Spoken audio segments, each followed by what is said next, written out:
तो hey guys, welcome to my channel. मेरा नाम है चंदन और आप देख रहे हैं एजुकेशन में गुप्ता जी। तो आप सभी के लिए 20 मोस्ट इम्पोर्टेंट क्वेश्चन लेकर आ चुका हूं दोस्तों, जो कि हिंदी का है। ये सारे बार बार परीक्षा में पूछे जाने वाले प्रश्न है दोस्तों। 2025 के परीक्षा में यही आएगा, मतलब 100% यही आएगा। तो आपको क्या करना है, आपको इसको सही से नोट कर लेना है। अगर उससे पहले मेरे चैनल में पहली बार आए तो मेरे चैनल को कर दीजिए सब्सक्राइब और साथ में बेल आइकन दबा दीजिएगा, ताकि हमारा कोई भी नया वीडियो अपलोड हो तुरंत अब तक पहुंच जाए दोस्तों।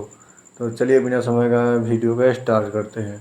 तो आपका पहला नंबर दिया जा रहा है 20 के दांत पाठ की विधा है। 20 के दांत के पाठ की विधा है। आपको ए नंबर में निबंध, बी व्यक्ति चित्र और सी कविता और डी कहानी। तो आपका इसका राइट आंसर होगा दोस्तों कहानी, डी होगा। आपको इसको सही से नोट कर लेना है। तो बी इसको आपका इसका राइट आंसर होगा डी। तो इसको आपको सही से नोट कर लेना है। चलिए अगले क्वेश्चन को चलते हैं।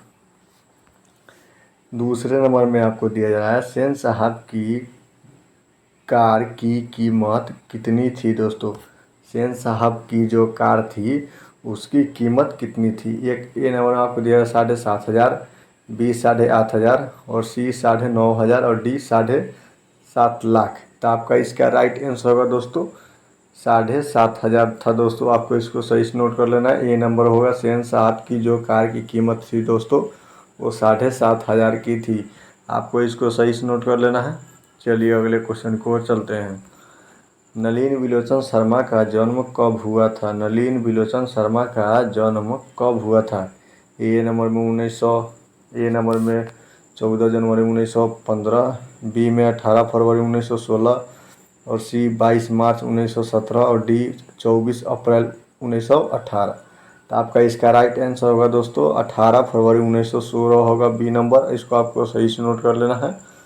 चलिए अगले क्वेश्चन की ओर चलते हैं। चौथे नंबर में आपको दिया गया है नलिन विलोचन शर्मा का जन्म कहाँ हुआ था।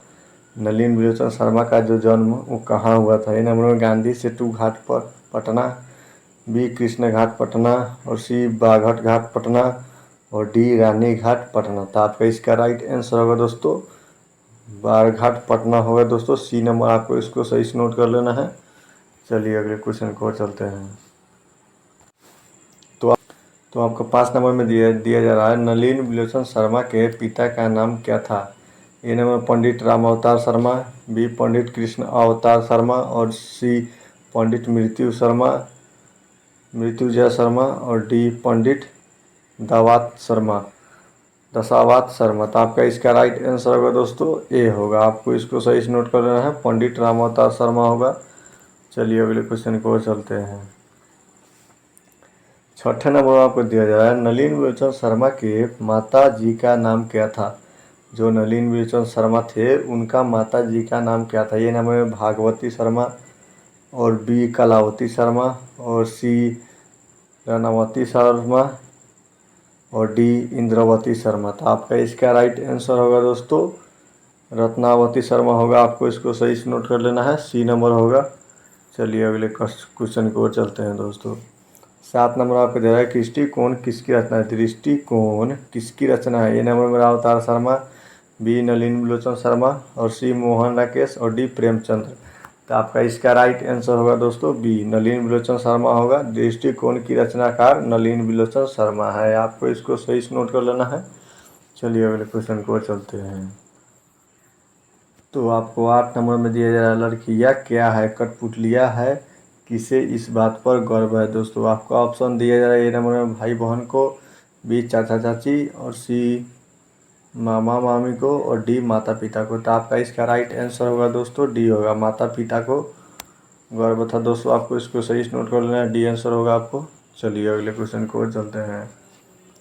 मोटर कार को किससे खतरा हो सकता था दोस्तों। मोटर कार को किससे खतरा हो सकता था। ए नंबर में कसूर से, बी मदन से और सी खोखा से और डी इंजीनियर से। तो आपका इसका राइट आंसर होगा दोस्तों खोखा से, सी नंबर होगा आपको इसको राइट आंसर। चलिए अगले क्वेश्चन को चलते हैं।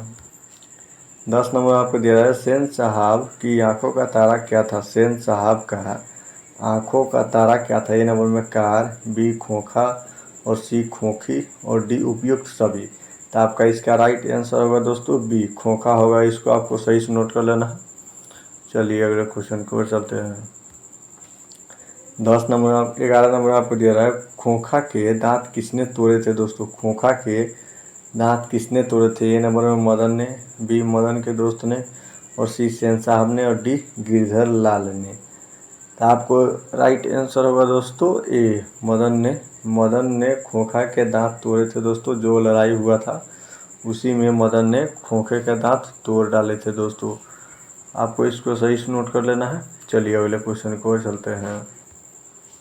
महल और झोपड़ी वाले की लड़ाई में अक्सर मोहल्ले वाले ही जीतते हैं, और उसकी हालात में जब दूसरे झोपड़ी वाले उनकी मदद अपने ही खिलाफ करते हैं कि पाठ की पंक्ति कहाँ से है?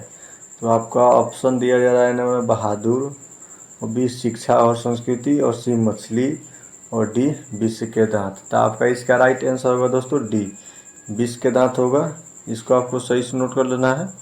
जो महल और झोपड़ी वाले की लड़ाई हुई थी, यह पंक्ति विष के दांत से ली गई थी दोस्तों। आपको इसको सही से नोट कर लेना है। चलिए अगले क्वेश्चन को चलते हैं। 13 नंबर आपको दे रहे हैं, मेघदूत नामक पुस्तक का अनुवाद मैक्स मुलर ने किस भाषा में किया था दोस्तों? मेघदूत नामक जो पुस्तक था वो मैक्स मुलर ने किस भाषा में अनुवाद किया था?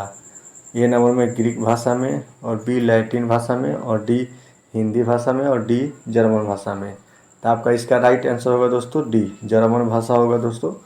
आपको इसको सही से नोट कर लेना है। जो मेघदूत पुस्तक था उसको जर्मन भाषा में अनुवाद किया था मैक्स मुलर ने। आपको इसको सही से नोट कर लेना है। चलिए अगले क्वेश्चन को चलते हैं। 14 नंबर आपको दे रहा है, मैक्स मुलर को विद्यार्थी का वेदांत किसने कहा था दोस्तों? मैक्स मुलर को विद्यार्थियों का वेदांती किसने कहा था? ए नंबर में गांधी जी, बी स्वामी विवेकानंद, और सी अम्बेडकर, और डी गुणाकार मूले। तो आपका राइट आंसर होगा दोस्तों बी, 14 के भाई, हाँ। तो आपका राइट आंसर होगा दोस्तों B, Swami Vivekananda Max Muller को वेदांतों का वेदांत कहा था दोस्तों। आपको इसको सही से नोट कर लेना है। चलिए अगले क्वेश्चन को चलते हैं।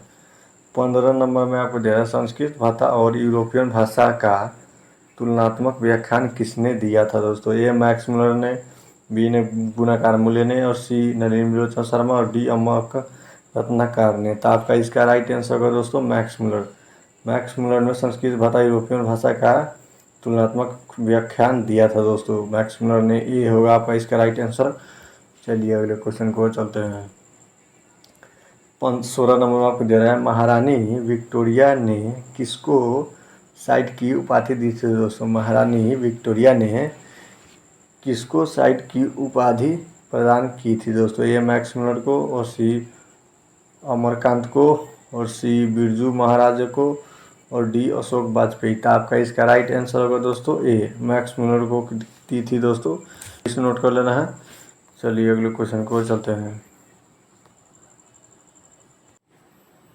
तो आपका 17वें नंबर में दिया जा रहा है, कठ और केन के उपनिषद का अनुवाद मैक्स मुलर ने किस भाषा में किया था दोस्तों? ए नंबर में ग्रीक इसमें, और डी हिंदी में, और सी जर्मनी में, और डी लैटिन में। तो आपका इसका राइट आंसर होगा दोस्तों सी, जर्मनी में दिया था दोस्तों।